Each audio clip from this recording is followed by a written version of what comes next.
membacakan sebuah tulisan beliau di dalam sebuah buku yang berjudul Prinsip-Prinsip dan Strategi Penyelidik Kelas. Beliau pernah mengatakan di dalam buku ini bahwa saat ini kita sudah berada pada saatnya perubahan. Beliau mengatakan kita berada pada paradigm shift atau pergeseran orientasi pendidikan. Beliau mengatakan bahwa kita sudah berada pada saat perubahan dari pendidikan yang berorientasi pada input menjadi pendidikan yang berorientasi pada hasil atau standar. Beliau mengatakan input oriented education sudah berubah menjadi outcome based education. Nah, Bapak dan Ibu sekalian, ketika kita berbicara standar atau outcome, maka tentu kita memerlukan semacam alat ukur, suatu alat ukur yang standar, yang akurat dan tepat, bagaimana cara mengukur standar tersebut. Nah, tentu alat atau instrumen ini pun terdiri dari beberapa komponen, yang salah satunya adalah yang akan kita bahas pada siang hari ini, yaitu bagaimana kita mengkonstruk sebuah instrumen dengan item bank yang valid dan reliable.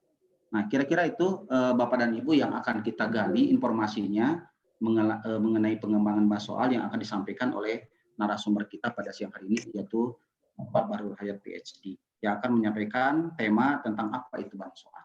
Untuk itu kepada yang terhormat Pak Bahrul, kami persilahkan untuk langsung menyampaikan materi. Ya, makasih Pak Epi. Bisa didengar ya Pak Epi? Jelas bisa, ya? Pak. Oke, ya. Makasih Pak Epi, Bu Rina. Assalamualaikum warahmatullahi wabarakatuh.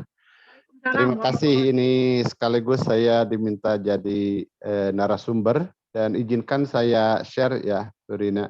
Ya. Siap. Ya.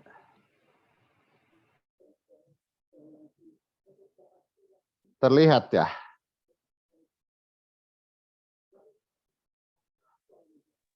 Pak Epi terlihat ya?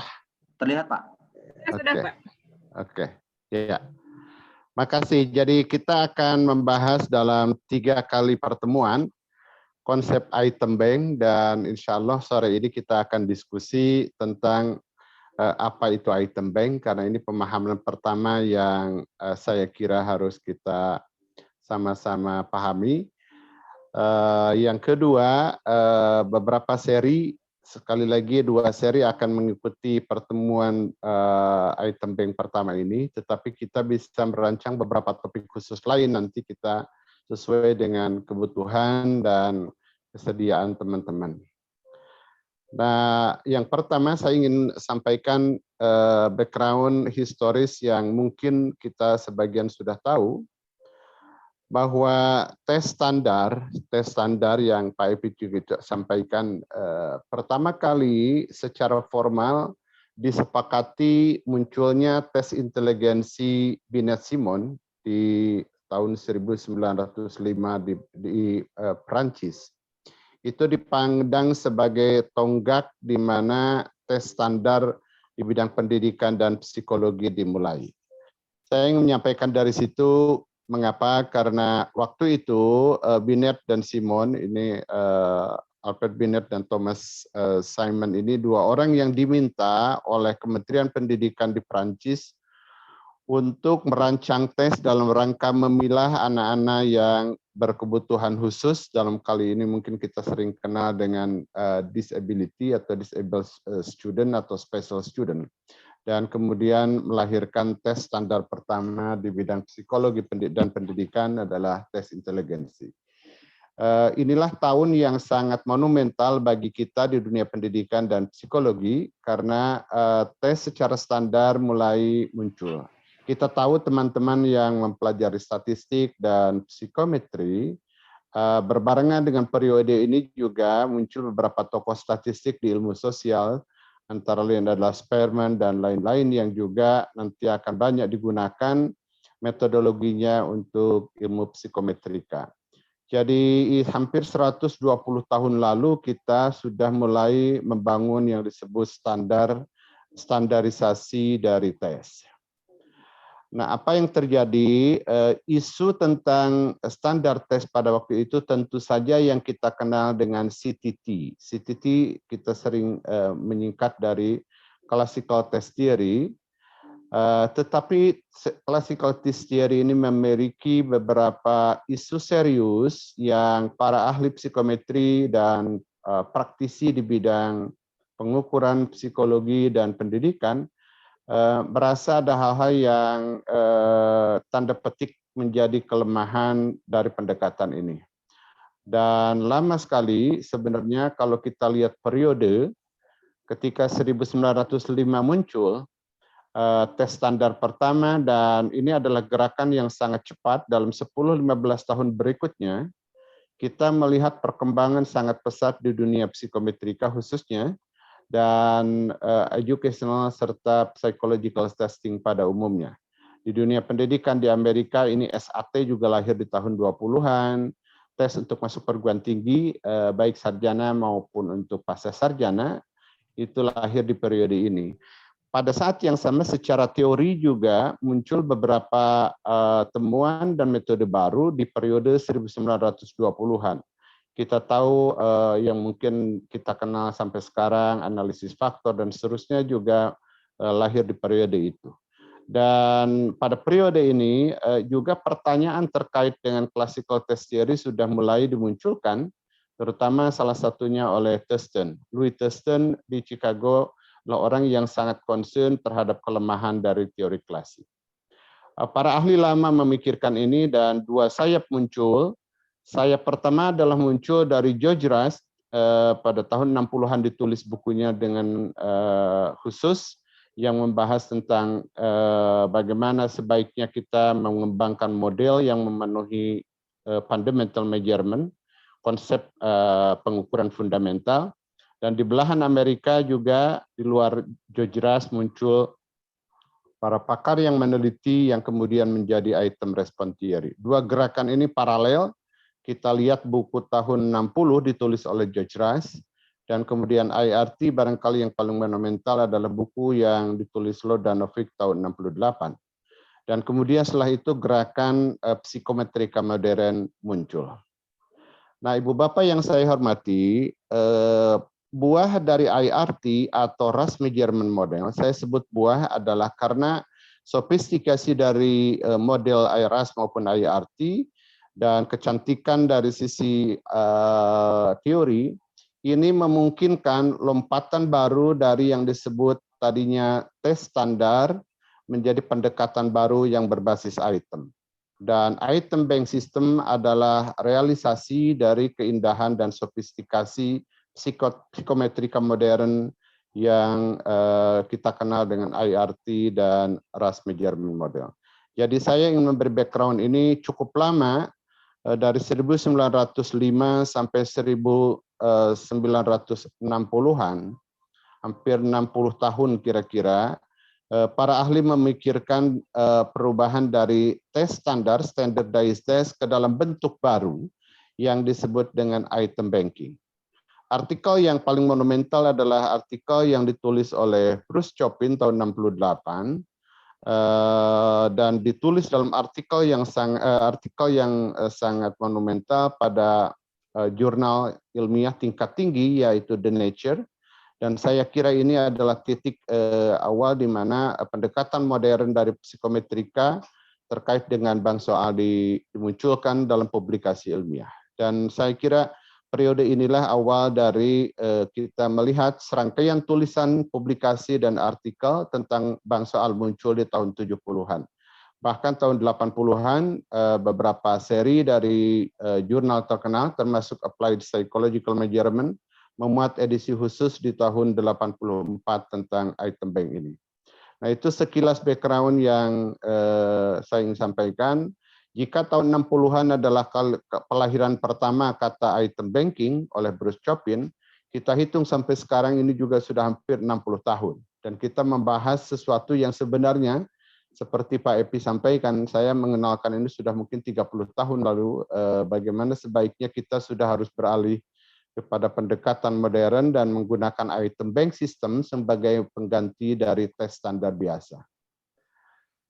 Bapak Ibu yang saya hormati, kalau Anda Google, cek di Google, tentang item banking muncul sekarang bukan hanya di dunia psikologi dan pendidikan seperti dalam sejarah. Ini saya contohkan tim memang dunia pendidikan, Anda PISA, survei internasional yang kita ikuti juga pendidikan.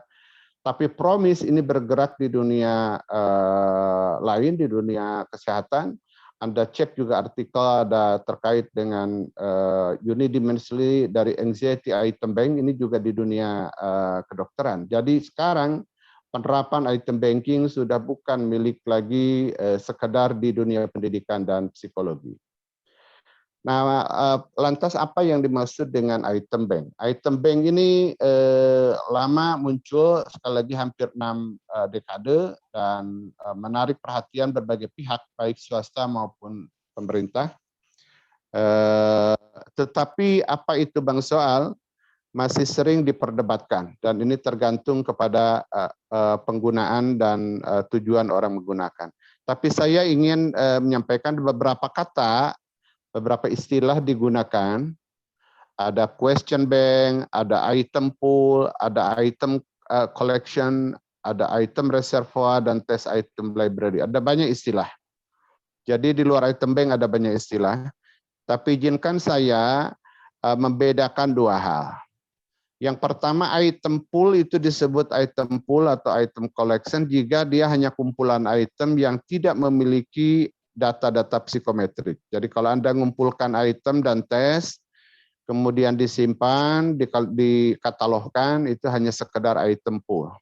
Tapi item bank, kalau menurut Bruce Chopin yang ditulis tahun 81, secara khusus riset didefinisikan hanya untuk koleksi item yang diorganisasi dan dikatalogkan dengan mempertimbangkan isi dari setiap item dan karakteristik pengukuran atau psikometriknya.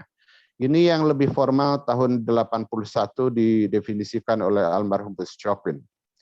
Izinkan kalau saya memberi definisi, ini definisi yang saya kira lebih strict terhadap pengertian item bank sekarang ini. Saya mendefinisikan Bang Soal sebagai computerized collection of test item. Jadi satu, memang dia adalah koleksi yang terkomputerisasi dari item. Jadi tidak memasukkan koleksi yang tidak dikomputerisasi. Yang kedua, systematically organized and catalog. Jadi dia ditata, diorganisasikan, dikatalogkan secara sistematis di dalam komputer itu. To take into account the item description. Jadi ada yang kita masukkan, itu adalah deskripsi item, and their psychometric karakteristik dan karakteristik psikometriknya, dan saya tambah and calibrated into a common scale, dan dikalibrasikan ke dalam satu skala. Ini definisi yang saya berikan secara strict. Jika item bank sekarang menurut saya sudah sangat spesifik, bukan lagi maknanya hanya sekedar kumpulan item, tetapi kumpulan item yang terkomputerisasi, yang secara sistematik diorganisasikan dengan mempertimbangkan seluruh informasi tentang item, baik deskripsi maupun psikometriknya, dan harus disatu skalakan. Ini definisi yang saya pegang, dan saya kira ini lebih tepat dengan perkembangan sekarang ini. Dengan kata lain, ciri dari item bank itu mensyaratkan computerized, jadi tidak mungkin katalog ini disimpan dalam bentuk manual. Yang kedua, harus ada organisasi yang sistematis bagaimana item ini disimpan. Dan item information harus dimunculkan di situ, disimpan dalam bank. Calibrated harus dikalibrasi oleh pendekatan IRT maupun RAS, dan harus nyatu skalanya. Inilah karakteristik yang saya usulkan, dan saya kira ini sudah menjadi pemahaman global sekarang bahwa item bank harus memenuhi 5 ciri yang saya sampaikan. Nah, Bapak Ibu yang saya hormati, kata bank ini terutama Bruce Chopin tadi menyampaikan memang sangat khusus diambil karena selama ini kata bank digunakan tentu oleh kalangan di dunia perekonomian. Kita tahu bank itu terkait dengan pengelolaan uang. Prinsip dari bank dalam pengelolaan uang pada dasarnya hampir sama dengan prinsip pengelolaan item bank. Jadi kita menyimpan beberapa karakteristik dasar sebagai prinsip dari bank, dan seperti kita membayangkan menyimpan uang di bank, maka memang ada sistem yang terorganisasi bagaimana kita memasukkan uang, bagaimana kalau memutasi uang, bagaimana kalau mengambil uang. Dan itu yang kita ingin adaptasi dalam pemaknaan item bank. Jadi saya ingin menawarkan definisi yang lebih komprehensif tentang item bank saat ini. Meskipun kalau lihat tulisan dari Bruce Chopin tahun 81 itu kira-kira 40 tahun lalu, masih relatif tidak terlalu saklek, tapi saya ingin mendefinisikan lebih tegas bahwa item bank mesti terkomputerisasi, mesti terorganisasi secara sistematis, ada informasi item, ada psychometric karakteristik, dan dikalibrasi pada satu skala. Nah, ini definisi yang saya ingin sampaikan. Berikutnya yang saya ingin tegaskan, ciri dari bank itu memang harus ada common scale, dikalibrasi, calibrated untuk common scale. Ciri khusus dari bank berbedanya dengan standardized test yang saya kemukakan sejak awal abad lalu, itu adanya calibrated common scale, untuk common scale. Pertanyaannya bagaimana menyatukan skala di dalam bank? Apa itu kalibrasi? Kalibrasi secara sederhana saya definisikan sebagai a process of estimating item difficulty parameter, proses mengestimasi parameter khususnya tingkat kesukaran soal, to locate on a scale, untuk melihat lokasi item itu dalam metrik yang kita bikin atau skala. Using RAS Measurement Model or IRT, menggunakan pendekatan RAS atau penggunaan pendekatan IRT. Di dalam pembahasan selalu saya menulis dua hal terpisah, RAS Measurement Model dan IRT, tentu dengan maksud bahwa RAS Measurement Model adalah satu pendekatan yang tidak selalu secara filosofis, bahkan nanti secara modeling juga sama persis dengan IRT, meskipun pada aspek item yang bersifat dihotomi mungkin modelnya sama. Jadi kalibrasi itu adalah proses meletakkan item parameternya tingkat kesukaran soal yang menjadi penanda di mana item diletakkan dalam skala yang kita bangun, yaitu skala bank soal. Dan metodologi yang kita gunakan adalah IRT atau RAS Measurement Model. Nah, kalau Anda mengkalibrasi, bagi teman-teman yang mungkin sudah memahaminya, setiap kali mengkalibrasi akan ada awal yang selalu kita peroleh yang disebut skala itu. Dan skala ini biasanya awalnya diberikan dari skala logit atau probit dan sejenisnya, tergantung dari model dan aplikasi software yang Anda gunakan. Tetapi hampir semua membuat scale origin atau asal skala. Asal skala itu biasanya disebut 0. Dan kemudian ada unit skala standar deviasi. Asal skala, kalau RAS misalnya beberapa software akan menggunakan titik asal skala, 0 adalah rata-rata tingkat kesukaran di mana item Anda gunakan, sekumpulan item Anda gunakan untuk mengkalibrasi di tahap awal. Nah, titik tengah ini di 0 dan kemudian bergerak kira-kira antara -3 atau 4 ke plus-minus atau 4. Itu adalah yang disebut skala awal ketika Anda mengkalibrasi satu atau lebih paket tes, kita akan menemukan dalam skala logit atau skala lain gerak angka dalam linear yang bergerak mungkin dari -4 ke +4. Nah, tentu saja ini tidak nyaman untuk bank soal, maka skill transformation is done. Skala ini perlu ditransformasi, dan transformasi ini sederhana saja.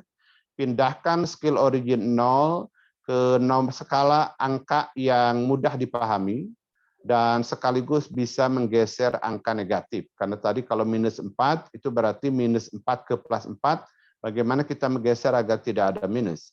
Yang kedua adalah multiplying the skill unit. Jadi kita punya standar deviasi dari rata-rata item, tingkat kesukaran item. Kalikan ini untuk membuat agar satu removing decimal values, jadi tidak ada lagi pecahan. Misalnya tadi dalam skala 1,5 minus 1,7 dan seterusnya, maka kita bisa membuang desimal ini dan sekaligus untuk menajamkan skala kita. Nanti kita bisa pilih jika ingin di 50 titik tengah, skala 0 yang tadinya 0 menjadi 50, dan kemudian saya berikan misalnya skala unitnya atau unit of measurement-nya, satuan skalanya, tadinya 1 sampai 4 minus ke 4 sana, saya kalikan dalam 10 menjadi 40 minus ke bawah dari 50, maka angka akan bergerak dari 10 ke 90. Anda lihat differential IQ misalnya, tes IQ menggunakan titik tengah 100, nolnya originnya, dan kemudian scale unit Anda transformasi ke 15. Itulah yang digunakan oleh skala IQ Eisler. Anda lihat misalnya tes yang juga standar di internasional, sebut saja tes TOEFL, titik tengah mungkin digeser ke 500, kemudian skor bergerak di antara 200, mungkin paling tinggi 700, atau 300 efektifnya sampai 700. Dan ini lebih mudah dipahami tanpa ada negatif nilainya dan tanpa ada desimal. Jadi ini nanti teknisnya saya kira akan kita bahas pada saat pertemuan di kedua, dan mungkin juga di periode sesi workshop berikutnya. Tapi intinya bank soal itu sekali lagi mencirikan ada calibrated into common scale. Jika ini tidak dimiliki, saya tidak memasukkannya ke dalam item bank, tetapi hanya sekedar item collection atau item pool. Nah, definisi inilah yang sangat membedakan sekali lagi pergerakan teori dari sekedar tes standar menjadi item banking system. Dan dengan item banking system, kita nanti bisa melihat beberapa manfaat yang kita bisa peroleh. Jadi kunci dari item bank itu adanya item calibration into a common scale yang disebut dengan skala bank. Dan ini sangat mudah karena software sudah tersedia. Kita bisa melakukan standarisasi setiap item ke dalam skala dan disimpan di dalam bank. Perubahan yang mendasar dari banking system dengan standar tes biasa adalah standarisasi tes itu yang standarnya tes meskipun item adalah merupakan komponen dari tes, tapi kita sering menyebut standardized test, tidak standardized item. Tapi ketika dengan pendekatan modern kita mengkalibrasi dalam satu skala dan disimpan kita menyebutnya item bank bukan test bank. Saya lebih setuju dengan item bank karena yang diskalakan adalah setiap item ke dalam skala bank soal. Nah, apa kalau begitu manfaat dari item bank kalau kita coba satu skalakan ke dalam bank? Yang pertama tentu saja memudahkan desain tes. Tes desain adalah hal yang sangat diuntungkan dengan calibrated item bank. Jika kita punya koleksi yang cukup banyak di dalam bank, maka kita bisa membuat tes sesuai dengan keinginan kita. Mau berapa item jumlahnya, kontennya bisa dipilih sesuai dengan niat kita, mau mengukur aspek apa, dan sesuai dengan tujuan tes itu sendiri, tetapi without losing generalizability and consistency of the result.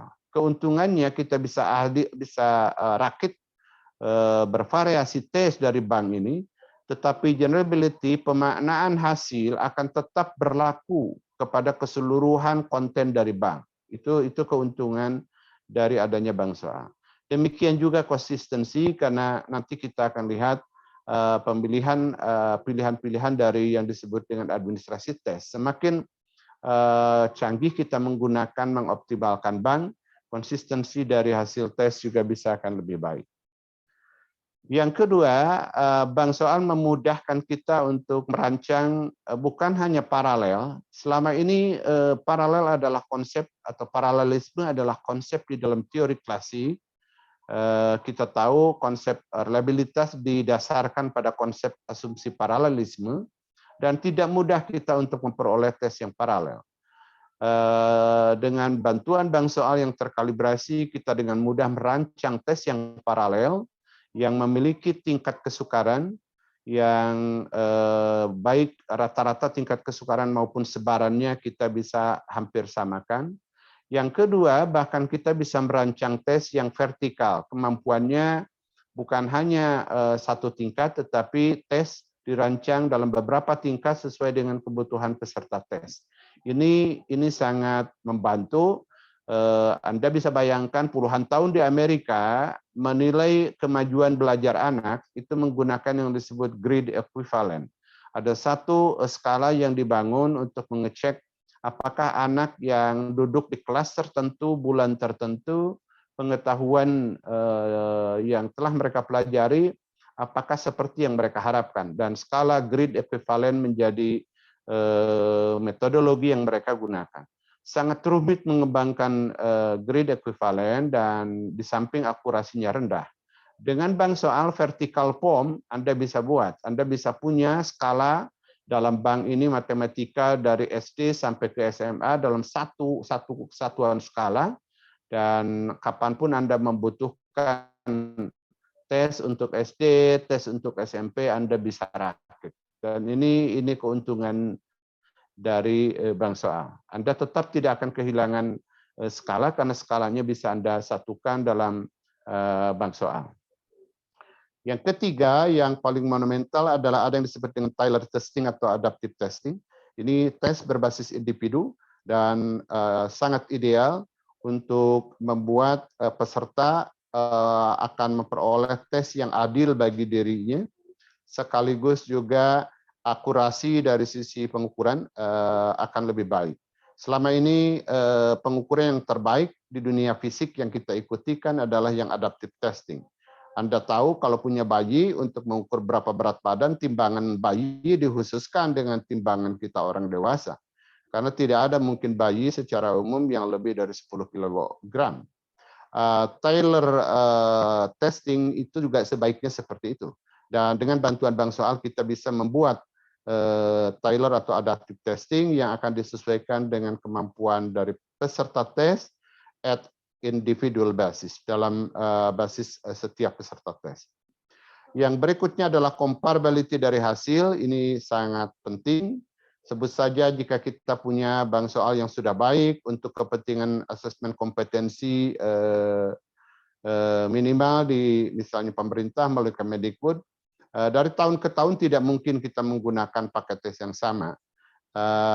Dengan bantuan bank soal kita bisa paketnya berbeda dengan tetap hasilnya terbandingkan satu sama lain, across test differences, perbedaan antar tes maupun perbedaan antar tahun itu bisa kita pertahankan.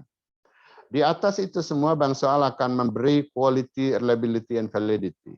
Karena semua item yang dimasukkan ke bank telah dicek kualitasnya, dan individual item telah dicek juga validity maupun reliability-nya, maka kita berharap dengan merakit item tes dari item-item yang ada dalam bank, maka tes yang kita rakit akan meningkatkan kualitas, reliabilitas, dan validitas. Tentu isu reliabilitas akan jauh lebih baik ketika kita melakukan dengan Taylor atau adaptive testing. Nah, Bapak Ibu dan teman-teman semua yang saya hormati, memang secara singkat item bank ini menjanjikan yang disebut dengan flexibility. Anda boleh menyusun tadi tesnya berapa panjang, desainnya mau paralel, mau vertikal, mau Taylor. Ini flexibility diberikan. Utility kegunaannya sesuai dengan tujuan Anda bisa dekatkan. Accuracy tadi akan tinggi karena semua item telah dicek dari psikometrik apakah baik atau tidak, dan ini akan membuat technical quality dari tes atau pelaksanaan assessment maupun measurement kita akan lebih baik. Jadi saya menyimpulkan manfaat item bank memberi flexibility, memberi utility, meningkatkan accuracy dan technical quality. Dan saya kira sudah waktunya kita mencobakan pendekatan baru. Sekali lagi ini bukan hal baru sebenarnya secara konsep karena sudah muncul 60 tahun yang lalu. Nah, Bapak Ibu dan teman-teman semua, ada catatan para ahli mencatat item bank ini tanda petik kelemahan. Kelemahan yang paling utama bukan metodologi, tetapi yang disebut dengan initial investment. Kalau kita mau mengembangkan bank soal, tentu butuh biaya yang lebih besar dari sekedar mengembangkan tes. Kita harus menguji coba tes ini, tidak bisa langsung dipakai. Kita harus punya sistem komputer, Meskipun mungkin sekarang beberapa aplikasi komputer telah tersedia, bisa kita beli, tetapi kita pada dasarnya memang untuk mengelola item bank kita butuh initial investment, investasi awal. Yang kedua, butuh human resource yang memahami, baik secara psikometrik maupun dari sisi kemampuan komputer. Dan ini tentu berbeda dengan kalau sekedar kumpulan item. Human resource minimal di luar ahli bidang studi, harus ada ahli psikometrika dan ada ahli yang bisa mengelola sistem komputer. Yang ketiga, kapasitas komputer menjadi penting. Kita bersyukur sekarang perkembangan ilmu komputer dan teknologi komputer sudah sangat canggih. Kekhawatiran yang dulu dianggap menjadi kesulitan dari implementasi bank soal misalnya pada 30 tahun lalu sekarang sudah teratasi dengan computer capacity yang semakin baik. Jadi ini catatan di luar teknis yang harus dipertimbangkan apabila kita ingin mengembangkan bank soal. Nah, apa saja komponen yang ada di dalam bank soal? Tentu saja yang pertama adalah item database. Item sendiri yang tadi kita organize systematically and organize catalog itu adalah database item. Apa saja isinya, harus ada item tag, reference, dan seterusnya. Ini harus ada satu hal yang harus dipersiapkan termasuk diuji coba item ini sebelum kita pilih untuk bisa masuk ke bank. Yang kedua adalah software item bank system. Untuk mengembangkan item bank sistem tentu mahal, tapi sekali lagi sekarang sudah banyak tersedia di pasar. Saya mendengar misalnya di Mabes TNI di Cilangkap sudah memiliki item bank system untuk kepentingan mereka. Mungkin lebih cepat dari Kemendikbud memiliki item bank system atau kementerian lain. Yang juga harus dipersiapkan adalah hardware. Dan tiga ini investasi awal yang perlu kita lakukan karena ini tiga komponen utama dari bank soal. Nah, bagi ibu bapak guru tentu dengan jumlah yang terbatas, misalnya jika ingin mencoba item bank, satu item database mudah didapat karena ibu bapak kan sehari-hari memberikan tes, uji coba juga di muridnya. Yang dibutuhkan adalah pemahaman bagaimana mengolah data dan menjadi item ini terkalibrasi ke dalam satu kesatuan skala. Item bank system tahap pertama Ibu Bahasa bisa bikin aplikasi dalam sistem database yang sederhana. Hardware saya kira untuk jumlah tertentu mungkin oleh laptop atau PC yang Ibu Bapak miliki di sekolah relatif masih teratasi. Tapi tiga ini adalah komponen investasi yang di awal harus dilakukan dan sekali lagi sedikit membutuhkan pemahaman tentang psikometrika dan komputer untuk bisa mengelola dan mengembangkan bank soal. Nah, Ibu Bapak yang saya hormati, informasi tentang item yang harus ada di dalam bank soal itu saya kelompokkan ke dalam 4. Satu, yang disimpan database-nya adalah item itu sendiri, item text. Yang kedua adalah item reference. Item ini mengacu kemana rumusan mungkin dari jika ada reference terhadap misalnya di dalam bacaan, bisa jadi satu bacaan 5 pertanyaan, dan jika ada gambar terpisah dan seterusnya, ini semua terkait item, text item. Yang kedua adalah informasi tentang apa sih yang diukur oleh item ini. Saya sebut item content. Deskripsi dari konten, kompetensinya apa, kalau di psikologi konstruknya apa. Domain kalau di dalam ilmu istilah lama mungkin menggunakan cognitive domain, menggunakan misalnya kalau affective domain dan seterusnya. Dan cognitive domain ini anaknya apa, dimension kalau Anda dari tes psikologi, konstruknya apa, dimensionnya apa, dan pasti ada indikator. Nah, ini harus disimpan di dalam bank bersama dengan item. Tapi yang ketiga harus dimasukkan adalah seluruh karakteristik item. Beberapa informasi tentang parameter dari item berdasarkan CTT tetap masih bisa disimpan. Dua yang utama kita akan cek, terutama item difficulty versi klasik tetap disimpan karena ini untuk melihat nanti jika terjadi updating.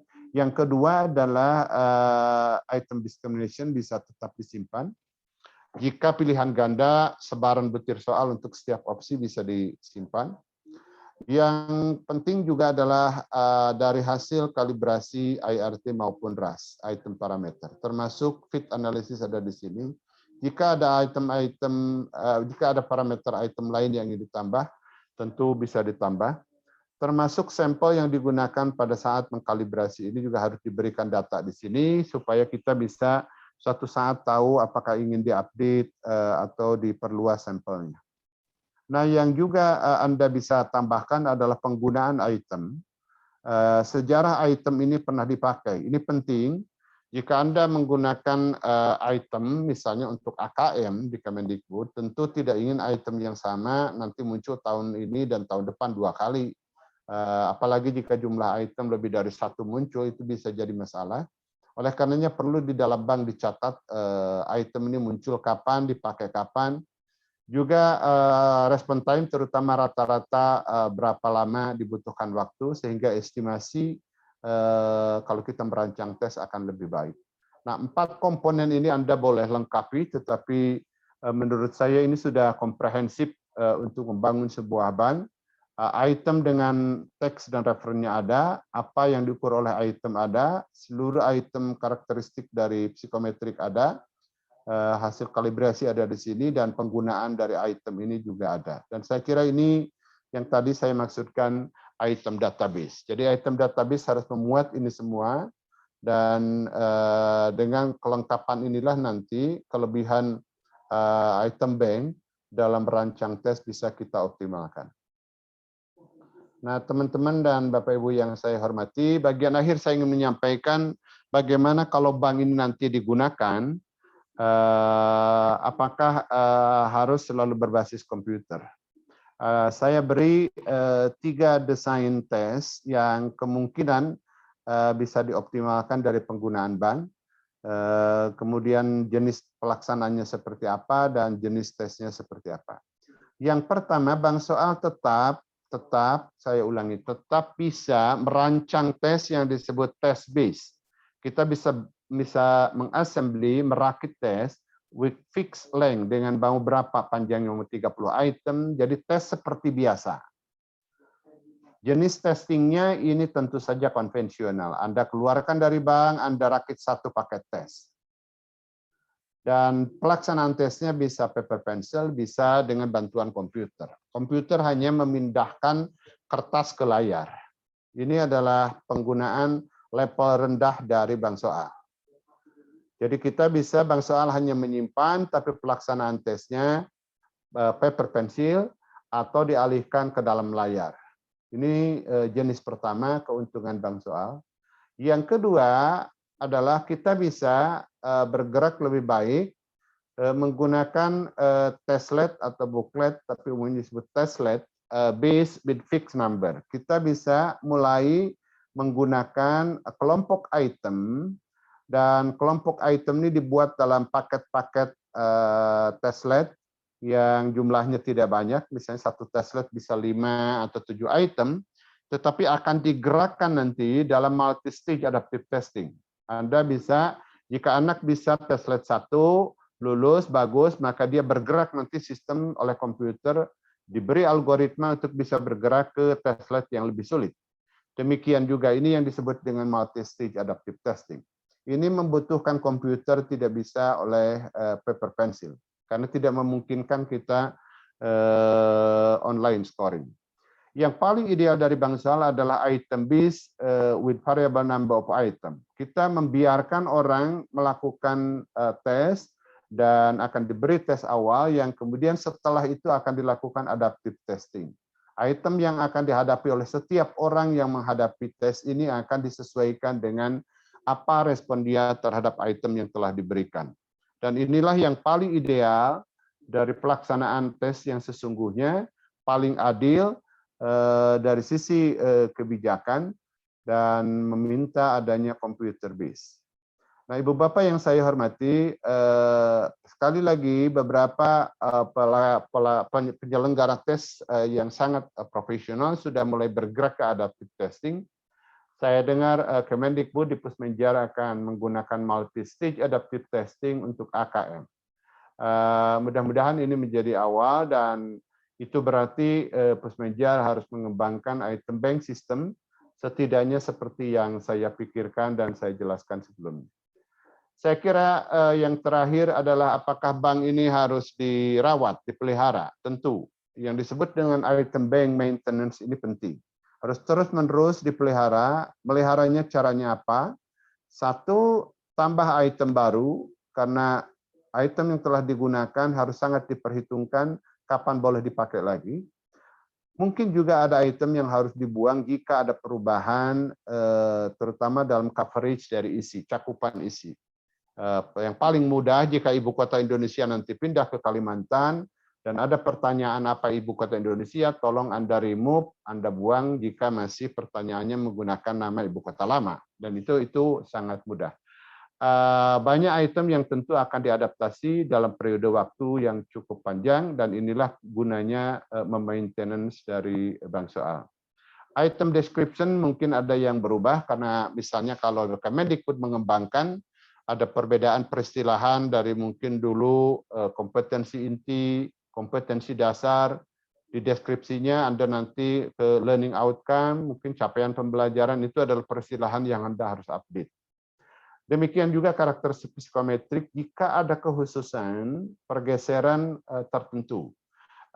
Ada konsep yang mungkin dulu ini diasumsikan sangat sulit karena memang tidak menjadi common knowledge, dan sekarang sudah berubah menjadi common knowledge. Anda harus update kalibrasinya.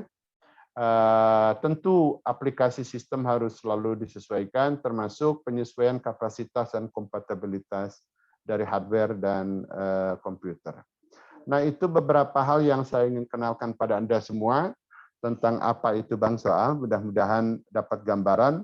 Dan beberapa hal teknis, sekali lagi, misalnya bagaimana Anda nanti mengkalibrasi. Ini yang paling pertama Anda harus pahami adalah nanti bagaimana melinking item antar paket dan antar item dan tes baru dengan bank. Oleh karenanya topik yang kedua nanti insya Allah Senin akan membahas terkait dengan linking, desain, dan equity. Hal yang sama juga nanti tahapan-tahapan pengembangan harus apa yang dilakukan terutama untuk item. Maka topik yang berikutnya nanti di Sabtu depan akan membahas tentang pengembangan dan manajemen bank soal.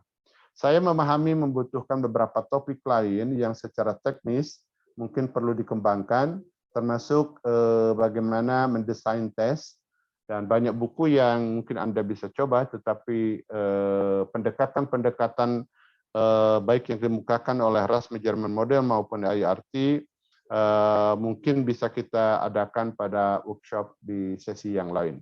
Saya kira itu Pak Epi ingin saya akhiri dulu, dan kita bisa diskusi jika ada hal-hal yang kurang pahami atau mungkin memberi catatan. Terima kasih dan saya kembalikan. Baik, terima kasih Pak Bahrul. Bapak dan Ibu sekalian, menarik sekali apa yang tadi disampaikan oleh Pak Bahrul, narasumber kita pada siang hari ini. Dari paparan beliau kita bisa memperoleh insight ya, mengenai konsep dasar bagaimana pengembangan bank soal itu. Juga kita bisa memperoleh beberapa informasi penting terkait dengan bagaimana mengkonstruk sebuah bank soal tadi. Bapak dan Ibu, tadi Pak Bahrul paling tidak menyampaikan ada 9 poin penting, mulai dari beliau menceritakan tentang historicalnya, tentang pengembangan bank soal itu. Ternyata kita tahu bahwa sampai dengan tahun 80-an saja sudah 60 tahun itu dikembangkan. Dan kalau dihitung dengan sampai hari ini, ya mungkin hampir 1 abad lah ya, ini sudah mulai dikembangkan oleh para ahli sejak zaman dulu. Namun demikian pertanyaannya barangkali apakah kita sudah mengembangkan itu secara sistematis di unit kita masing-masing. Kemudian bagian kedua Pak Bahrul menjelaskan dan kita mengetahui tentang definisi ya, definisi penting apa itu bank soal, kemudian dilanjutkan dengan karakteristiknya. Dan tadi kata kunci dari Pak Bahrul ada satu, yaitu mengenai bagaimana kita mengkalibrasi bank soal ini sehingga menjadi bank soal yang memang ideal. Pak Bahrul juga menjelaskan banyak sekali manfaat ya. bagaimana bank soal ini bisa dikembangkan. Namun demikian di sisi lain juga ada constraint, ada beberapa mungkin kelemahan ya, ataupun memerlukan effort yang cukup besar ya ketika kita mengembangkan bank soal ini. Yang tadi Pak Bahrul jelaskan, dibutuhkan sumber daya yang mumpuni ya, baik dari segi softwarenya, hardwarenya maupun dari sisi brandware-nya. Kemudian di bagian berikutnya Pak Bahrul menyampaikan tentang komponen-komponen item bank tadi ya. Dilanjutkan dengan bagaimana mengelola item database dan penggunaannya, dan tadi disinggung mengenai rencana asesmen nasional ya Pak Bahrul tentang AKM yang akan digelar tahun ini oleh Kemendikbud, yang salah satunya adalah menggunakan konsep bank soal ini. Tadi Pak Bahrul menjelaskan bahwa soal-soal AKM yang akan digelar 2021 oleh Kemendikbud adalah menggunakan pendekatan MSAT, multi-stage adaptive testing. Nah, ini barangkali salah satu implementasi ya dari ilmu yang mungkin sudah diketahui oleh kita ya, dan akan mulai diimplementasikan oleh Kemdikbud pada tahun ini. Dan bagian akhir tadi Pak Bahrul menjelaskan tentang bagaimana cara maintenance item tersebut. Bapak dan Ibu sekalian, nampaknya penjelasan Pak Bahrul ini cukup komprehensif bagi kita, tetapi tidak menutup kemungkinan barangkali ada beberapa hal ya, ada beberapa hal yang mungkin muncul menjadi sebuah pertanyaan ya di benak Bapak Ibu sekalian. Nah, barangkali kami berikan kesempatan Bapak dan Ibu untuk bisa melihat di chat ya. Di situ Bu Rina sudah share pada kita link untuk menyampaikan pertanyaan-pertanyaan, dan nanti pertanyaan-pertanyaan tersebut akan kita lihat, akan kita pilih oleh narasumber langsung. Bisa dibantu Bu Rina untuk bisa ditampilkan daftar pertanyaannya yang sudah masuk. Boleh juga di fitur chatnya boleh ditulis juga. Di mana saya cek juga yang linknya sebentar ya. Oh. Saya sudah baca satu pertanyaan tuh Bu Rina ya. Oh iya silakan Pak. Ya, jadi dari Bobby ini mahasiswa saya, bagaimana sarannya untuk menerjemahkan konsep item banking, terutama kan ada kalibrasi IRT dan RAS bagi guru dan butuh berapa. Memang sekali lagi kita mungkin bisa menggunakan beberapa aplikasi. Tentu bagi Ibu Bapak guru ini harus upaya yang bersama di tingkat sekolah. Kalau sendiri itemnya, tetapi sistemnya sebaiknya dibangun bersama Ibu Bapak yang lain dan dikoordinasikan oleh Bapak Ibu Kepala Sekolah. Demikian juga kalau di perguruan tinggi, untuk investasi terkait dengan sistem. Itemnya bisa dikembangkan. Bagaimana mengolahnya, saya kira banyak sekarang software dan aplikasi yang lebih sederhana. Tentu Ibu Bapak juga jika ada kebutuhan bisa kita sharing ya, teman-teman di Happy juga bisa sharing bagaimana mengolah dan mengkalibrasi. Tapi saya kira ini soal kebiasaan aja. Bukan hanya di dunia pendidikan di kita, para ahli psikologi sampai sekarang juga masih belum banyak yang kenal dengan pendekatan modern. Bu Rina mungkin sama pernah ya. Saya pernah tes kesehatan mental di RSPAD Jakarta. Lebih dari 3 kali, setiap kali mau naik jabatan saya dites. Polisi itu tentara udah tahu berapa kali itu tes IQ. Tes MMPI yang digunakan di Jakarta, di rumah sakit RSPAD Jakarta, jumlah itemnya lebih dari 400, dan saya teler untuk membaca item itu. Mengisi ke lembar jawaban itu bisa geser-geser karena begitu banyaknya. Nah, pendekatan seperti ini bukan hanya tidak fair, tapi tidak baik dan melelahkan. Dan harusnya sudah dialihkan ke dalam penggunaan adaptive testing dengan bank soal. Cukup 30-40 item sudah tahu orang itu di mana. Dan itu contoh yang paling mudah. Jadi, tetapi mungkin ini butuh pemahaman ya. Apalagi tes psikologi adalah bisnis. Jadi memang tidak mudah. Ini yang harus disadarkannya adalah pebisnis daripada tes psikologi. Itu untuk Bobby ya. Ada pertanyaan berikutnya, di sekolah sudah menggunakan aplikasi untuk setiap baik itu ulangan harian dan ini. Kami menggunakan CBT sekolah, dan sekali lagi mungkin ini tahap pertama sudah baik, tetapi masih berupa item collection di sekolah ini. Belum menjadi item bank yang seperti saya sampaikan. Jadi tinggal butuh satu tahap saja.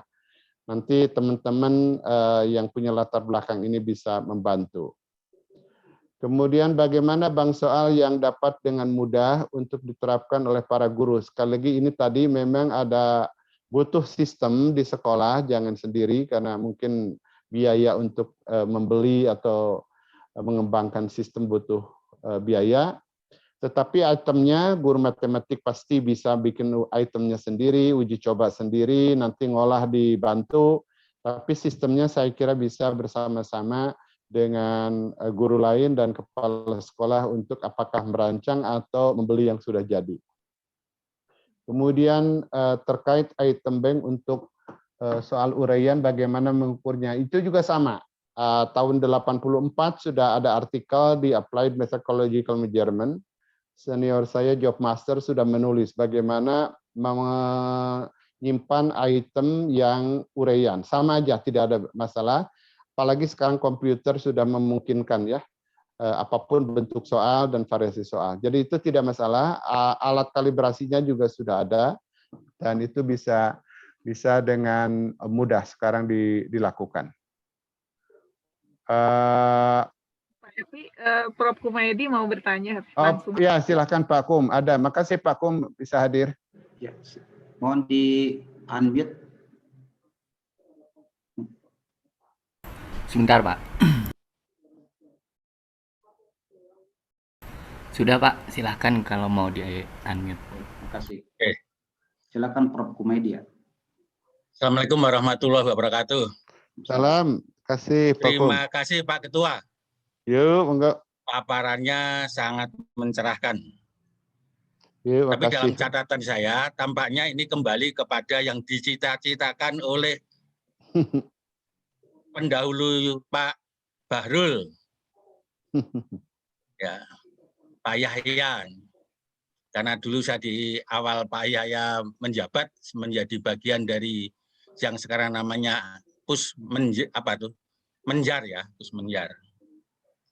Nah, yang disampaikan oleh Pak Bahrul, tampaknya ini kalau untuk AKM atau apa, dan kita memiliki semacam perwakilan puspendik lama itu, nanti namanya apakah Pusmenjar, itu silakan. Itu di daerah-daerah seperti yang pernah dicita-citakan punya jaringan mungkin akan sangat bermanfaat. Itu catatan saya. Yang kedua, kalau sekarang orientasinya kepada asesmen dan pembelajaran, maka mungkin orientasinya agak berbeda. Mohon maaf, masuk enggak suara saya? Ya, silakan Ya, Pak. mungkin orientasinya agak berbeda karena di dalam penelitian saya menunjukkan bahwa problematika mutu pendidikan kita itu kuncinya di pembelajaran dan asesmen mestinya menjadi soko guru untuk mengefektifkan proses pembelajaran. Dan itu sebenarnya kalau direnungkan, amanat pasal 58 ayat 1 Undang-Undang Nomor 20 tahun 2003 itu mestinya menjadi acuan kalau kita ingin mengefektifkan pembelajaran melalui asesmen. Dan juga saya ingatkan pesan dari Stiggins tahun 92, the quality of instruction is a function of teachers' understanding of the strength and weaknesses of their student. Jadi kata kuncinya adalah para guru harus mampu mengetahui kelemahan dan kelebihan dari setiap peserta didik, maka bisa mengarahkan pembelajaran sesuai dengan sasaran. Nah, nanti kalau itu sudah tercapai, mestinya model item banking untuk memotret prestasi pada level-level yang dicapai oleh para peserta didik akan sangat bermanfaat. Jadi saya adalah yang disampaikan Pak Bahrul sangat baik, manakala kita akan memotret. Jadi kalau dulu namanya UN, apapun nanti namanya AKM, itu mestinya untuk memotret juga, bukan sekedar untuk semacam evaluasi kemajuan. Dan evaluasi kemajuan itu mestinya yang for learning itu yang dilaksanakan oleh guru. Nah, problematika pokok kita adalah guru kita tidak disadarkan tentang amanat pasal 58 ayat 1 Undang-Undang Nomor 20. Nah, ini tolong ini menjadi perhatian dari Pusmenjar. Jadi banyak guru itu sebenarnya tidak melaksanakan amanat itu. Makanya saya dulu sering berkelakar, sayangnya ayat 2-nya tidak mengatakan guru yang tidak melaksanakan ayat 1 tersebut di atas wajib menginap di Hotel Prodeo seminggu. Gitu. Nanti semua guru masuk Hotel Prodeo itu, percaya sama saya. Nah, ini yang jadi masalah. Dampaknya apa? Karena ketika sampai kepada tujuan yang ketiga, yaitu memantau proses, kemajuan belajar, yang terakhir perbaikan hasil belajar. Nah, perbaikan hasil belajar itu mestinya ada remediasi dulu. Remediasi tidak pernah terjadi. Yang terjadi adalah memberi ujian ulangan. Kalau diberi level yang sama, mesti tidak akan lulus. Maka mesti diberi yang lebih rendah. Kalau sudah lebih rendah, seringkali gurunya malas memeriksa. Paling-paling terus di KKM. Nah, ini catatan saya. Jadi mohon ini Pusmenjar menjadi perhatian, tetapi saya ingin sampaikan bahwa yang disampaikan Pak Bahrul menjadi catatan penting bagi kemajuan kita, apalagi kalau UN-nya gitu ya, atau AKM-nya itu kembali kepada yang pernah dilaksanakan Pak Yaya, terus muncul tabel apa dulu namanya, konversi. Yang bikin geger dulu kan tabel konversi itu. Saya dulu sudah ingatkan jangan langsung dipakai, tetapi diorientasikan dulu atau diperkenalkan dulu. Nah, ternyata sampai sekarang gagal dipakai dengan RAS model gara-gara banyak orang yang belum paham. Lantas ketika menjawab sering jawabannya agak keliru. Itu yang catatan saya dalam mengawal Pusisjian. Ketika saya masuk dulu, Pak Bahrul berangkat ke Amerika namanya Pusisjian itu ya. Kemudian Pak Bahrul pulang itu jadi Puspendik, sekarang jadi Pusmenjar. Nah, saya rasa ini kalau ada Pak Yaya akan cocok dengan disampaikan oleh Pak Bahrul karena itu kembali kepada Puspendik bukan kepada Pusmenjar. Tapi kalau mau jadi Pusmenjar maka harus mengontrol pelaksanaan pasal 58 ayat 1 Undang-Undang Nomor 20. Itu catatan saya, Pak. Ya, makasih banyak dalam Pak. deskripsi itu saya ingat ketika mau membangun itu saya dulu ingin mencobakan apa yang dilakukan oleh James Popham itu gurunya Pak Yahya di UCLA yang namanya IOX, Instructional Objective Exchange. Jadi kalau itu misalnya Jawa Tengah, ini karena saya di Jawa Tengah itu mengumpulkan instruksional objektif yang ada atau indikator-indikator tiap sekolah itu dikumpulin, mungkin akan ada yang sama, ada yang beda, dan itu bisa untuk kalibrasi di tingkat provinsi, baru nanti tes akhirnya untuk melihat level capaian, tadi kan pakai apa itu outcome gitu, standar outcome, itu mestinya menggunakan yang disampaikan oleh Pak Bahrul tadi. Nah itu tentu dalam bentuk at-large testing program gitu. Ya, itu Pak catatan saya Pak, makasih. Makasih banyak. Kalau enggak, Pak. Ya, makasih banyak Pak Kum. Jadi saya setuju bagi teman-teman semua. Saya ingin tambahkan jadi memang item bank ini sangat efektif jika untuk fungsi-fungsi yang spesifik bisa dirancang. Kalau untuk kelulusan bisa dengan juga baik untuk certification, tapi juga kalau Pusmenjar Pak Evi ingin memasukkan fungsi kaitan pembelajaran, maka Bank Soal ini dengan menyatukan skala kita bisa membuat assessment untuk learning progress, dan itu sangat baik. Diletakkan mimpi saya di beberapa titik di Indonesia, dan siapa anak yang mau belajar mengecek seperti masuk ke Prodia laboratorium, nanti keluar udah tahu mana yang lemah, mana yang masih kurang, dan bahkan mungkin bisa kita estimasi apakah anak ini kelas 4 tapi ilmunya masih level kelas 3 ataukah ya sudah lebih dari yang seharusnya. Itu juga dengan mudah. Saya kira itu Pak Kum ke depan harus dikembangkan. Ada beberapa pertanyaan teknis saya ingin respon dari chat.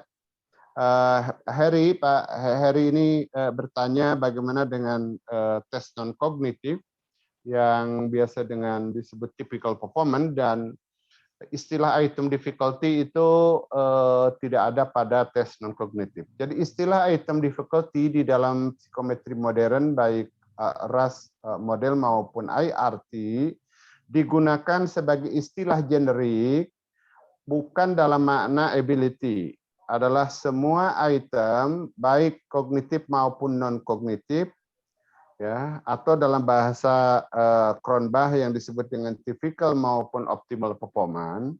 Yang penting dia less ke more, kurang ke lebih. Less ke more ini kalau dalam skala Likert sangat tidak setuju ke sangat setuju.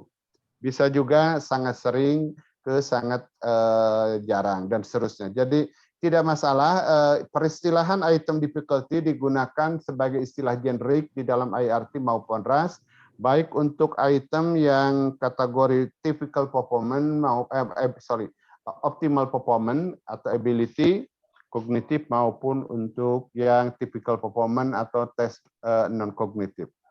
Yang kedua, apa item quality versi RAS? Ini ada pertanyaan. Item quality versi RAS yang paling pertama adalah sesuai dengan filosofi RAS measurement model, setiap item jika ingin diukur oleh RAS dan dikalibrasi oleh RAS, pertanyaannya apakah dia memenuhi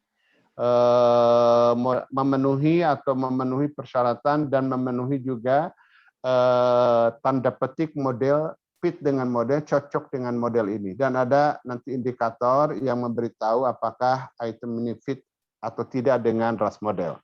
Beberapa software akan memberi dua umumnya.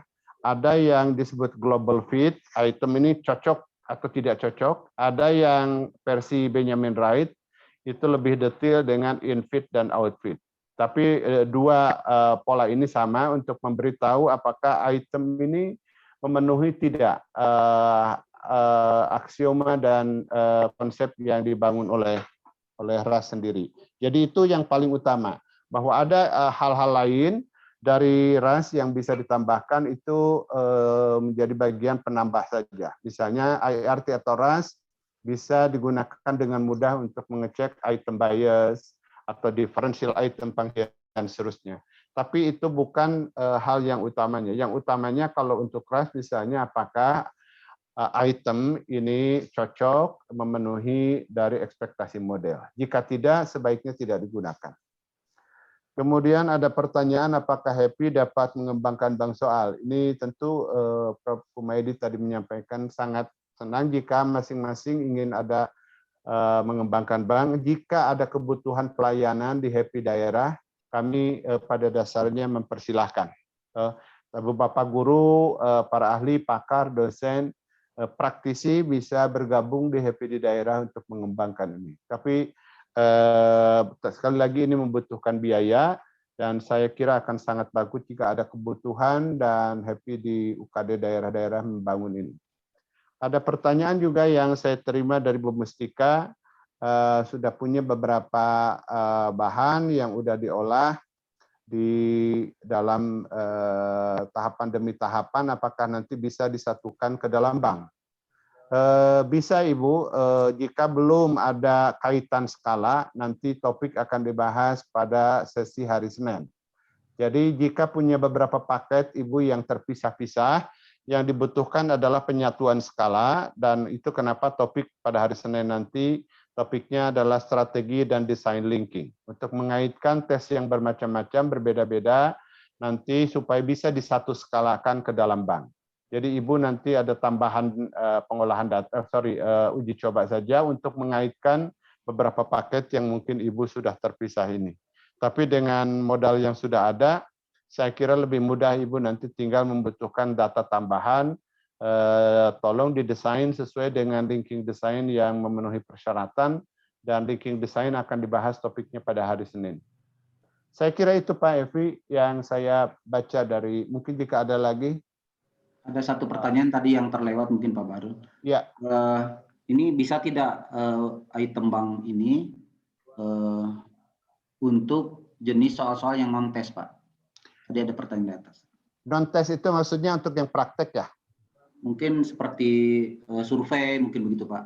Angket. Jadi ada dua dibedakan.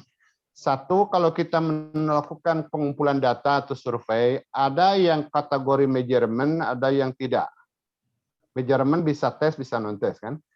Tetapi kalau ditanya dalam survei, kalau survei pertanyaan apa jenis kelamin Anda, itu bukan measurement, dia hanya nanya fakta. Oke. Tapi kalau ada opini yang digabung dalam skala sikap, maka dia menjadi instrumen, menjadi pengukuran. Nah, ini semua yang pengukuran, basisnya tes maupun non-tes, sekali lagi bisa dimasukkan ke dalam bank. Kalau ditanya apakah tes dan non-tes, peristilahan itu dalam 100 tahun berubah-ubah. Kalau dulu bilang mau kemana, saya mau tes psikologi. Seolah-olah semua psikologi kalau mau masuk tuh tes namanya. Padahal di sana bukan tes. Mungkin namanya inventory, mungkin namanya skala, dan seterusnya. Jadi dulu sering disebut psychological testing. Peristilahan itu kemudian belakangan menjadi psikologi menggunakan psychological assessment lebih generik, bisa tes dan non-tes. Tapi intinya, selama dia dalam bentuk instrumen pengukuran, baik sekali lagi kognitif maupun non-kognitif, termasuk kalau kognitif non-kognitif itu, non-kognitif bisa afektif maupun psikomotorik, Anda bisa simpan di bank soal. Oke. Kalau orang psikologi hanya dua, namanya istilahnya tadi ability dan non-ability. Tapi kalau di pendidikan ada 3 dalam Bloom. Itu ada kognitif, afektif, psikomotorik. Orang psikologi nggak ngukur psikomotorik. Jadi bukan tidak boleh, tapi kenapa orang psikologi hanya kategorinya sebut ability, non-ability, atau dalam bahasa Cronbach, typical performance dan optimum performance. Nah, termasuk performance dalam makna pendidikan itu adalah tes praktek. Itu bisa dikumpulkan di dalam bank. Saya kira itu Pak. Ada pertanyaan lagi Pak dari Pak Arthur, Rian Arthur di chat. Ya. Oke. Dalam kaitan saya nanya, mungkinkah Happy membangun profesi evaluator pendidikan atau profesi penyusun item, dan mungkinkah Happy membangun standarisasi untuk kemampuan ini? Yang pertama memang ada peraturan, mungkin Bapak Ibu di Indonesia ini ada aturan yang dalam undang-undang disebut dengan lembaga sertifikasi profesi. Mungkin ini ruang yang diberikan oleh perundang-undangan di Indonesia. Nah, jika ada kebutuhan ini tentu bisa saja mengembangkan sertifikasi profesi.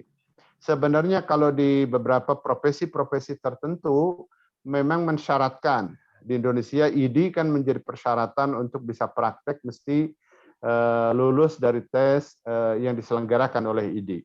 Tapi asosiasi profesi di luar bidang kedokteran, bidang-bidang mungkin hukum di sini itu tidak banyak langsung menyentuh yang ini. Tetapi kalau pertanyaannya Pak Rian Arthur, tentu bisa.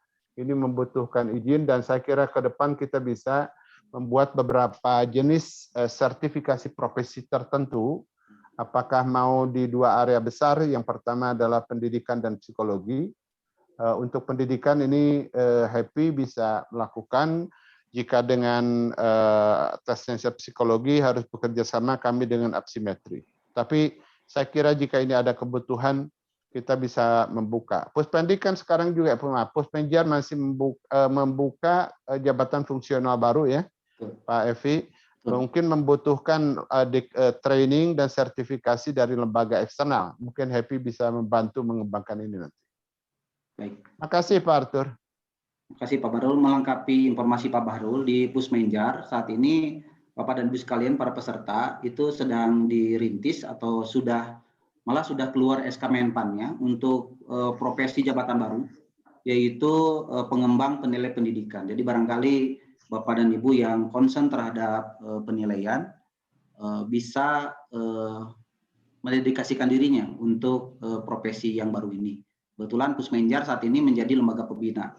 Dan ini yang merintis salah satunya ada Pak Bahrul juga untuk profesi PPP, Pak, pengembang penilai pendidikan. Alhamdulillah sudah ada jabatannya, jadi Bapak dan Ibu profesi ini bisa dijadikan alternatif ya, yang concern terhadap evaluasi pendidikan. Kemudian Pak Barul izinkan saya untuk menjelaskan tadi disinggung tentang AKM Pak dari Prof. Kumaydi. Mohon izin Prof. Kumaydi, saat ini Pusmenjar kebetulan salah satu yang menyiapkan AKM di Pusmenjar. Jadi istilah AKM barangkali kita perluas Pak istilahnya. Jadi kita gunakan istilah asesmen nasional. Jadi AKM adalah bagian dari asesmen nasional, di mana asesmen nasional itu tidak hanya AKM, tetapi di dalamnya ada survei karakter dan survei lingkungan belajar. Nah, AKM sendiri di dalamnya ada 2 yang kita ukur, yaitu kompetensi literasi membaca dan kompetensi numerasi. Nah, dalam AKM ini dibuat sedemikian rupa agar tes yang tadi dijelaskan oleh Pak Bahrul itu lebih mendekati pengukuran terhadap kompetensi siswa yang sebenarnya. Jadi kita sudah menerapkan atau akan menerapkan metode multi-stage adaptive testing. Mudah-mudahan ini bisa berjalan dengan baik dan lancar. Dan sebagaimana disampaikan seringkali oleh Kepala Balitbang bahwa walaupun berubah UN menjadi AN, U-nya menjadi A, namun ini perubahannya sangat mendasar karena AN yang sekarang akan digelar ini lebih diorientasikan kepada untuk memperbaiki proses pembelajaran. Jadi bukan mengukur pembelajaran saja, tetapi bisa memperbaiki proses pembelajaran. Assessment of learning yang dulu melekat di UN, sekarang paradigmanya bergeser menjadi ke formatif. Jadi assessment for learning yang lebih ditonjolkan dalam asesmen nasional. Mungkin itu Pak Bahrul sedikit tambahan. Terima kasih. Boleh nambah? Assessment for learning mestinya lebih dilaksanakan oleh guru loh ya. Kalau secara nasional itu akan susah itu penerapannya. Di desa dengan di kota beda. Tolong tuh wawasannya juga dibenahi itu. Ya, terima kasih Prof untuk saran masukannya. Barangkali ini mudah-mudahan menjadi trigger saja kepada proses pembelajaran di sekolah, bahwa hasil asesmen bisa men-trigger proses perbaikan pembelajaran. Makasih Prof. Silakan Bapak dan Ibu yang lain, masih ada cukup waktu, barangkali ada yang ingin menyampaikan pertanyaan ke narasumber kita, dipersilakan. Ya, saya ingin bertanya ke Pak Bahrul. Ya, Pak Bahrul, bandul sekarang Pusmenjar ini ke arah termasuk yang tadi asesmen nasional, apakah itu tidak akan mengulang kejadian-kejadian yang terjadi di Amerika tahun 80-an? Sehingga ada berbagai kasus yang dibawa ke pengadilan antara orang tua dengan state atau dengan apa. Jadi state itu artinya di departemen pendidikannya di sana, atau di kita namanya dinas pendidikan atau apa itu, tuntutan-tuntutan yang menjadikan itu. Karena kalau kita arahkan AKM yang dalam konteks performanya tadi AKM itu kan sebenarnya minimum kompetensi testing itu kan. Ya Pak Kum, memang yang pertama ini personal Pak Epi dan teman-teman. Saya pernah menyampaikan bahwa AKM atau AN, ya asesmen kompetensi minimal atau asesmen nasional, itu kata-katanya tidak menggantikan UN karena tujuannya berbeda. Itu harus eksplisit. UN adalah satu sistem tersendiri yang berfungsi untuk mengecek, istilahnya quality control ya Pak Kum, untuk mengecek di titik akhir anak ini telah memenuhi standar kompetensi yang diminta oleh SKL, kurikulum dan SKL. Itu yang pertama. Jadi dia individual basis, idealnya dia menjadi bagian pertimbangan dalam sertifikasi untuk kelulusan dan seterusnya. Saya kira Pak Epi itu harus didudukan. Yang kedua, asesmen nasional dan turunnya ada AKM dan survei karakter, itu adalah survei untuk tingkat sekolah yang saya tangkap. Jadi survei tingkat sekolah itu bukan lagi memotret untuk tingkat individu siswa. Dan memang menjadi pertanyaan tentu bagi kita Pak Kum, jarang negara yang menggunakan survei di mana semua sekolah diambil dan hanya siswanya yang disampel di tiap sekolah. Itu itu jarang dilakukan karena ketika mahal. ya terlalu mahal dan udah nanti ketika hasilnya diberikan anaknya sudah bergerak kemana, kalau kelas 5 atau kelas 6 udah lulus dia di SD.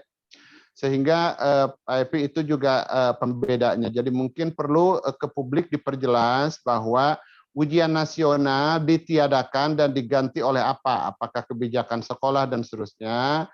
Tetapi untuk kepentingan pemantauan mutu secara sistem, Kemendikbud melakukan asesmen nasional atau melalui AKM dan survei. Itu saya kira harus dikelirkan supaya kita yang kebetulan di dunia penilaian dan evaluasi memahami perbedaan tujuan ini.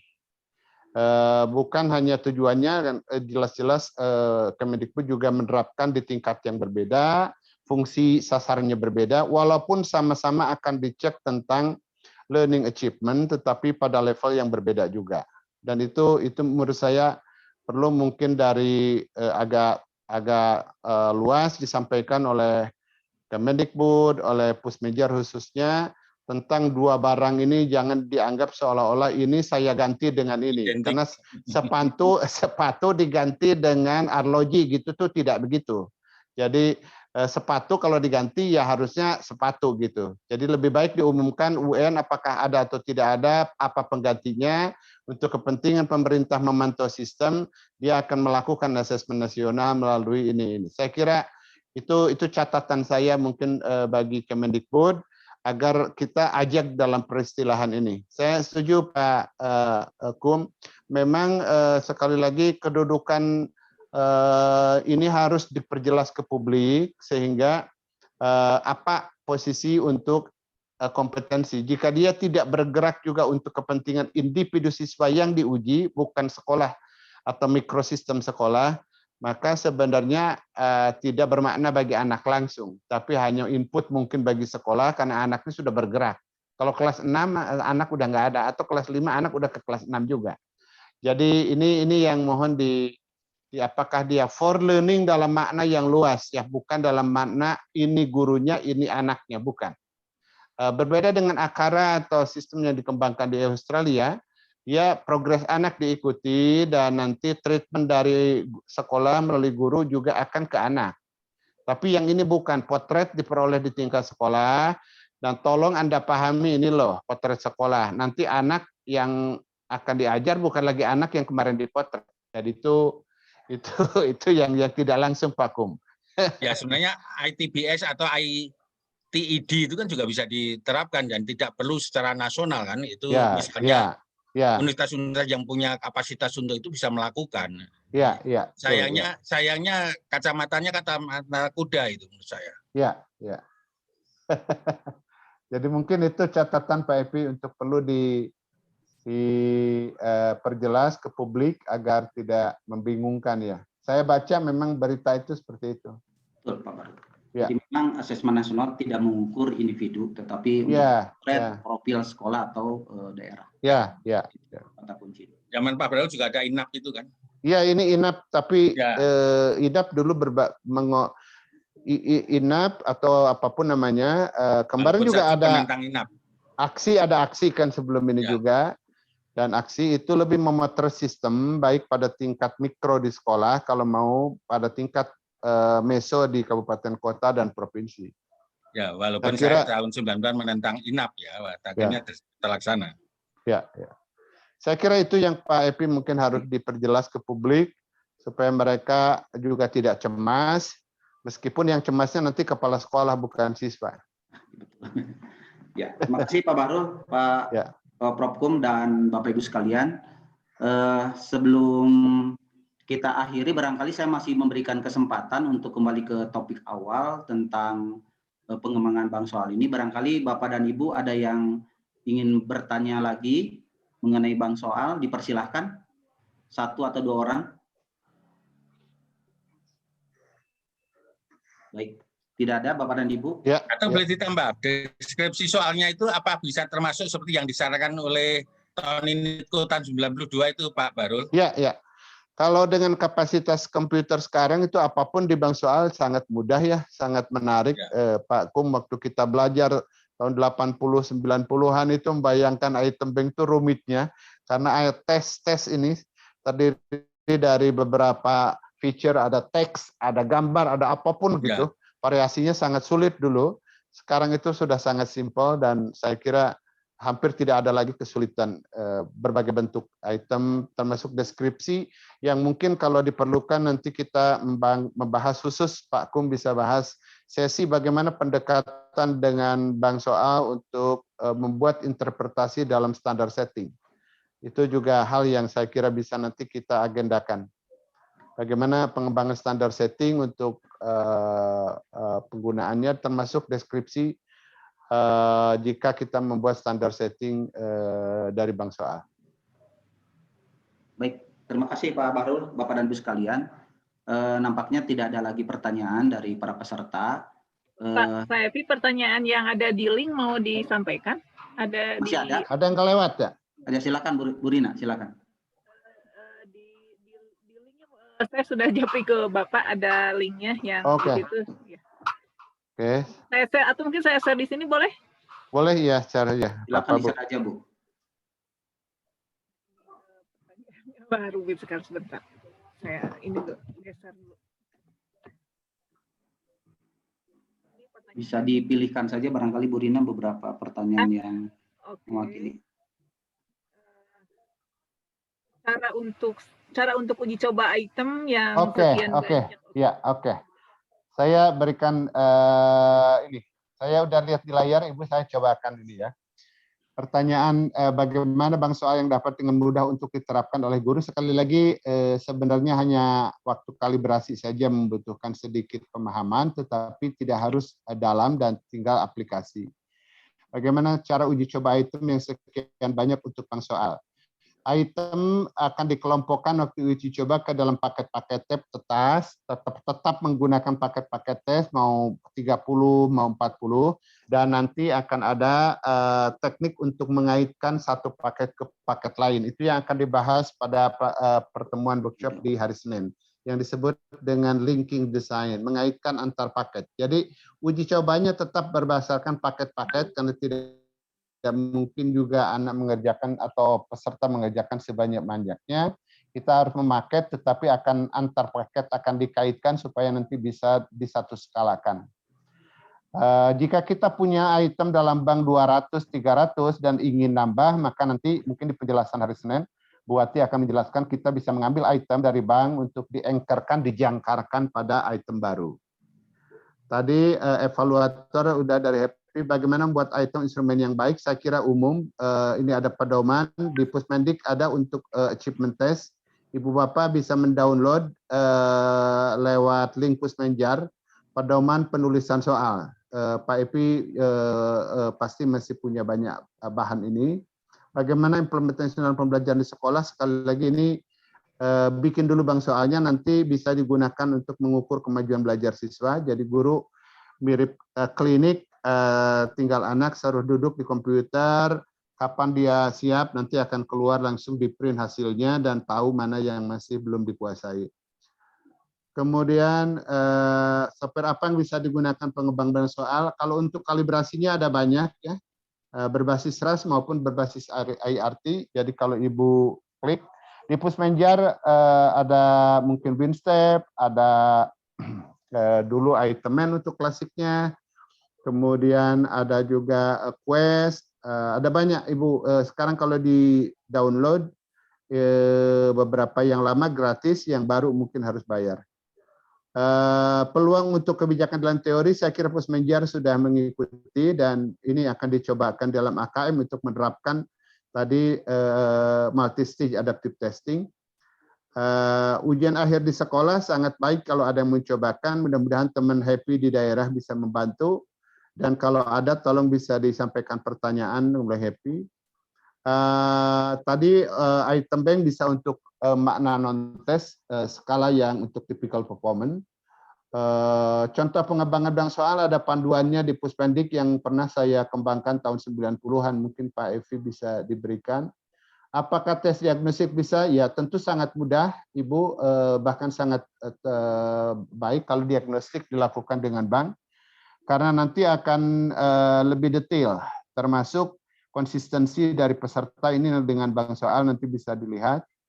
Item yang bisa di-manage dengan aplikasi sederhana pakai Excel, itu yang saya bilang agak sulit kalau untuk mendesain tes. Bisa dengan tangan Excel, tetapi idealnya dikomputerisasikan karena ada database yang tadi. Jadi kalau kita manggil item itu bisa dicek dari berbagai sisi informasi yang saya sebutkan tadi. Item bank semestinya sudah lama dimanfaatkan, mengapa baru mengembangkan dengan baik? Butuh waktu untuk pemerintah dan terutama masyarakat. Saya beri contoh saja. Masyarakat kita di lapor itu sukanya skor 0 sampai 10 saja. Dan kita tahu kalau 7, 8 ke atas baik. Orang Amerika nggak suka 1, 2, 3 sampai 10. Dia sukanya puluhan, ratusan. Dan itu secara pengukuran lebih baik. Jadi kalau kita menggunakan bank soal, sebaiknya skalanya juga lebih mudah dipahami dalam angka yang puluhan misalnya. Itu daripada 7,1, 7,2 itu ada desimal, menurut saya tidak memberi makna pada orang tua. Apa bedanya 7,3 bagi orang tua yang awam terhadap desimal? Dan itu harus disepakati dulu, terutama terkait dengan skalanya. Apakah ada perhitungan beserta pembahasannya? Ada banyak ya. Jadi ini nanti topik khusus. Apakah parameter butir soal yang ada di bank soal dapat menggunakan teori klasik? Sekali lagi, teori klasik tidak bisa digunakan untuk kalibrasi soal, itu terbatas. Tinggal satu tahap aja masuk ke dalam teori IRT. Jadi teori klasik itu berbeda sekali karena tingkat kesukaran teori klasik adalah proporsi jawaban benar. Ya, proporsi jawaban orang yang jawab benar dan akan dibatasi oleh 0, paling rendah, paling tinggi 1. Jadi skalanya tidak mungkin keluar dari itu. Dan itu yang membuat kenapa kelemahan teori klasik, di samping proporsinya akan bergantung siapa yang menempuh. Sementara IRT secara matematik telah keluar dari kelemahan itu. Bentuk soal bisa diliti sesuai dengan kognitif domainnya. Itu bisa. Apakah bank soal memang harus dibuat? Tidak harus, tetapi untuk tes yang ingin standar, sekali lagi bergerak dari tes standar ke dalam item dan bank soal yang standar itu jauh lebih baik. Apakah setelah dianalisis menggunakan RAS bisa dikompilasi? Sekali lagi dengan komponen yang saya sampaikan itu bisa, asal ada sistem yang bisa dipakai. Oke. Prosedur pengembangan itu ada di Pusmenjar ya. Mohon barangkali dapat diperbaharui, daerah bisa pakai pedoman itu. Aplikasi CBT oke. Itu yang saya lihat Bu Rina. Mungkin ada di chat yang baru. Skala penilaian guru di Indonesia disempurnakan mendekati yang biasa digunakan. Saya setuju. Guru jangan banyak diuji, tapi dia masuk ke assessment untuk di klinik. Dia tahu kelemahannya, itu lebih baik. Jangan diuji-uji gitu. Bahasa uji ini terkesan ada lulus tidak lulus. Lebih baik dia di-assess apa kelemahannya. Dan bank soal akan memudahkan sebenarnya. Letakkan di setiap titik di kabupaten kota dan guru bisa datang ke lokasi yang ada item bank di situ. Oke, yang lainnya perlu ada workshop mengenai kalibrasi, itu topik tersendiri bagaimana mengolah dengan software tertentu. Softwarenya sekali lagi ini harus dibeli, mungkin ada yang gratis versi lama ya Ferry, termasuk Big Step versi lama atau Mini Step. Oke, saya kira itu Bu Rina, makasih. Baik. Terima kasih Pak Bahrul sudah merespon banyak sekali pertanyaan dari peserta, walaupun tidak mungkin seluruh pertanyaan itu tentu bisa terjawab dalam forum ini. Barangkali Bapak dan Ibu, kita masih punya kesempatan kedua dan ketiga untuk workshop kita. Kita nanti bisa bertemu kembali di seri 2 dan seri ketiga. Mungkin kita akan lebih banyak membahas hal-hal yang lebih teknis Bapak Bahrul ya. Dan hari ini memang tujuannya adalah untuk memberikan pemahaman secara konseptual dan secara komprehensif. Namun demikian juga tadi ada beberapa hal teknis yang memang Pak Bahrul juga sudah jelaskan. Ini luar biasa sekali pertemuan kita pada hari ini, termasuk tadi juga kita mendapatkan masukan-masukan ya, masukan-masukan, saran-saran mengenai bagaimana asesmen ke depan bisa lebih baik lagi dilaksanakan di negara kita ini. Barangkali itu saja Bapak dan Ibu.